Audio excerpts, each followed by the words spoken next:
From Mount Everest to the most confusing town in Europe, these are the most bizarre borders around the world.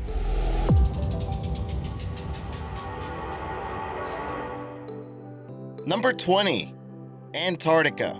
A whole bunch of countries. People don't think about this too often since nobody actually permanently lives on Antarctica, but the question of to whom it belongs will occasionally come up. And the answer would be to all of mankind, right?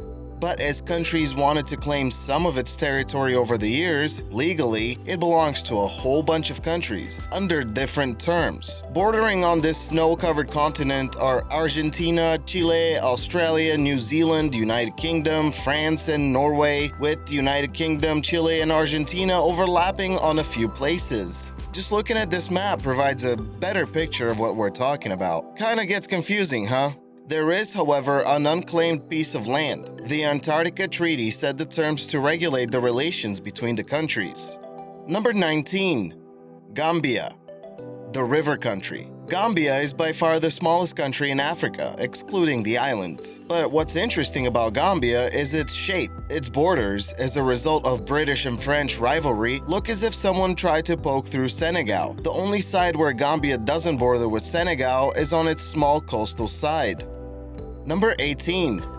Melilla, Spain and Morocco. Melilla is a Spanish city just like any other. The citizens speak Spanish, the currency is Spanish, and the food is the same. But there's one crucial difference. It's not in Europe, but in Africa. Going a bit further, it is possibly one of the more fortified borders in the world. There are oscillating fences, foot patrols, and road patrols on each side, dividing Africa from a little piece of land that belongs to Europe. Number 17. The Kashmir Region. India, Pakistan, and China. The Kashmir region has been a subject of a territorial conflict between India and Pakistan, and in smaller parts, China. Ever since India partitioned in 1947, these three countries have been trying to claim Kashmir as their own. After the partition, the princely states had a choice of to which country they wanted to join, or if they wanted to stay independent. Since most of the population was Muslim, they wanted to join Pakistan. But it was slightly more complicated than that, since the ruler of the Kashmir and Jammu was of Hindu religion, thus wanting to stay independent. This resulted in 3 wars, and the conflict is still going on. The three countries meet in Karakoram Range, and it's all incredibly complex. The UN established a line of control which is not to be crossed by either country. India and Pakistan both still claim Kashmir and Jammu, and China holds about 20% of the state as well. Number 16. Oyapock River Bridge, Brazil and France. The Oyapock River Bridge is truly a unique border, a bridge connecting Oiapoque in Brazil and Saint Georges de Oyapock in French Guiana, France. These two countries decided to pay for this cable-stayed bridge in equal parts, and the construction was finished in 2011. Behind the French Guiana border on this bridge is not only the French culture, its currency, and police officers, but also the European Union, and all of its rules apply. So by crossing a simple bridge, you're also figuratively crossing the border between two continents. Number 15. Marquettes Island, Sweden and Finland. Since the Treaty of Frederikshamn in 1809, the border between Sweden and the Russian Empire, which ruled Finland at the time, has been set, and it ran straight through the Marquette Island, a tiny island in the Underlästen Market Passage. The Russians built a lighthouse on the island, but it ended up being on the Swedish side.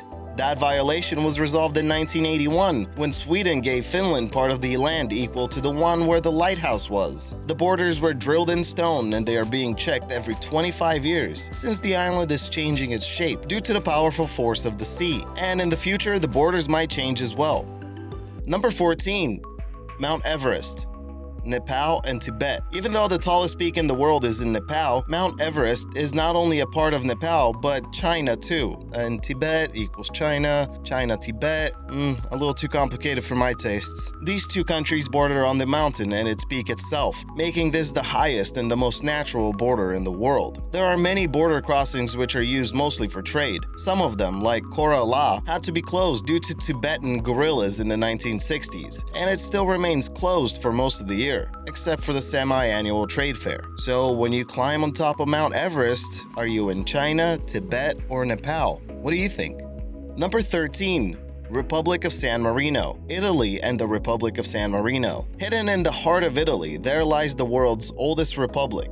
This peaceful country is one of the smallest in Europe, and even though it's independent, people there speak Italian and use the euro as their currency. San Marino is landlocked and completely surrounded by Italy. There aren't any border checkpoints or visa restrictions separate of Italy's, but if you want to, you can get a passport stamp in the post office. There's also no need for bag checks or any other safety concerns since you're already inside Italy. Number 12. Lesotho, South Africa and Lesotho. Lesotho is an enclave in South Africa, and just like San Marino or the Vatican, it borders only with one country. But what makes the border between these two countries special is the sight of completely different reliefs mixing together right at the border. High mountains of Lesotho meet the lower elevations of South Africa, together with lakes, cliffs, and waterfalls. Number 11. The Holla Kagrabari, India and Bangladesh.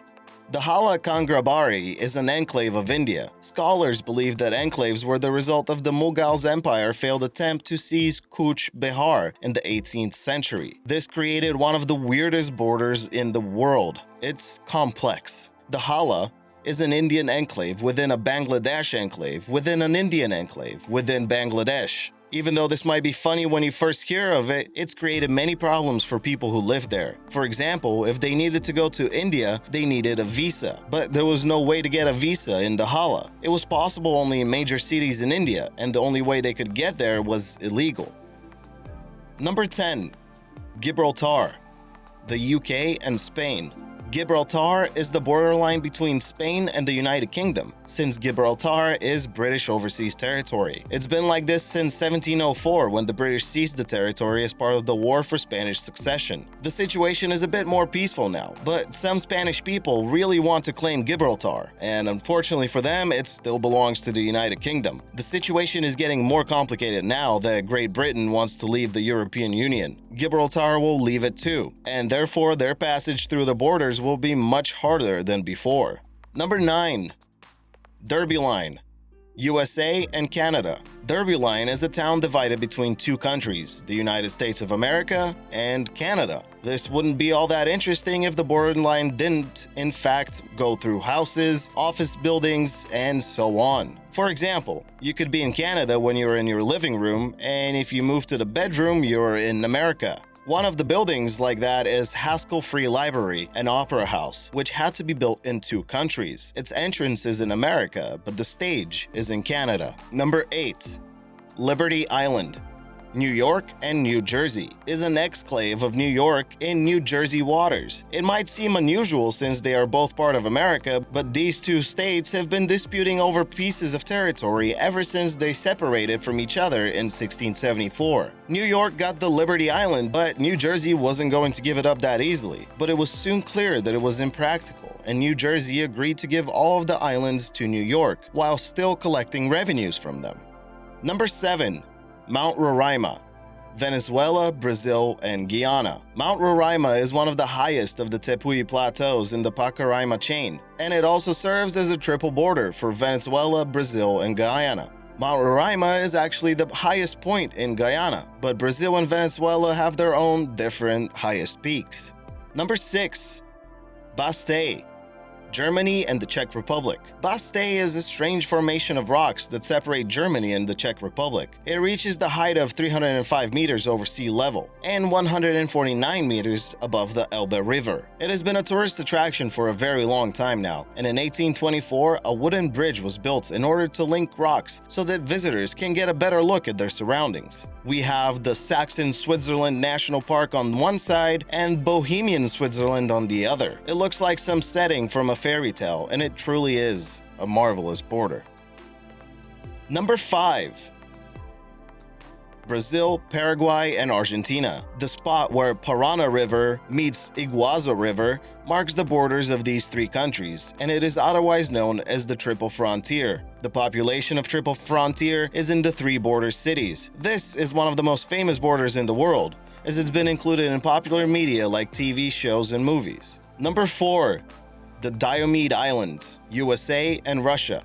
Nestled in the Bering Strait are the two islands of Diomedes. The Little Diomede is part of American territory and its population is 146 people. Big Diomede is probably desolate and it belongs to Russia. The distance between these two islands is 4 kilometers, and this wouldn't be all too interesting if it weren't for the international dateline. Because of IDL, the Big Diomede is in a completely different time zone, 21 hours ahead to be exact, and the sun rises there much earlier than on Little Diomede. There's even a webcam so that visitors can enjoy watching the sunrise in a different time zone. Number 3.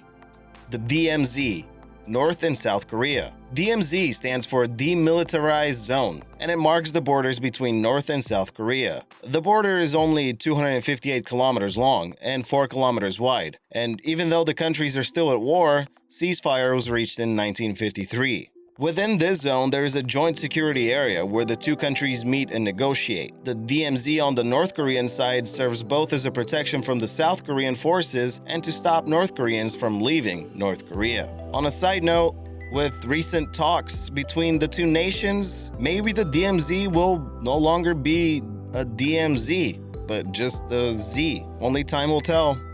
Number 2. The Great Divide, Norway and Sweden. The Great Divide is the 1,630-kilometer-long border between Norway and Sweden, several times due to war, and in 1751, the border that we see today was based on the local knowledge of which farm belonged to which parish. In unpopulated areas in the high mountains, the border mostly followed the natural divide of water. Today, it's known to be one of the most peaceful borders in the world, with only animals such as wolves wandering across the border. Hope they got their papers. Number 1. Barrel-Hertog and Barrel-Nassau, Belgium and the Netherlands. This is probably one of the most complicated borders in the world. Barrel-Nassau is a city in Netherlands with 22 separate pieces of land that belong to the municipality of Barrel-Hertog, a Belgian city within it. On the Belgian side, Belgian rules apply. This incredibly complicated situation dates back to the feudal system, when those who owned land often exchanged or gambled with it. And so Barrel area now belongs to two countries, which both decided that they wanted to keep things as they were, complicated and interesting to tourists. So if you sit in a cafe in Barrel, you could actually be just a step away from passing into another country. The border goes through houses, official buildings, streets, and just about anything. Barrel has 2 mayors, 2 flags, 2 different sets of laws, and 2 different sets of postal numbers. It may all seem too complicated and almost impossible to live in, but it's actually not that bad, since the two countries both belong to the European Union. So luckily, you don't need a visa stamp in your passport to go to the market. Check out the featured comment below, subscribe for more World and Earth, and I'll see you in the next video.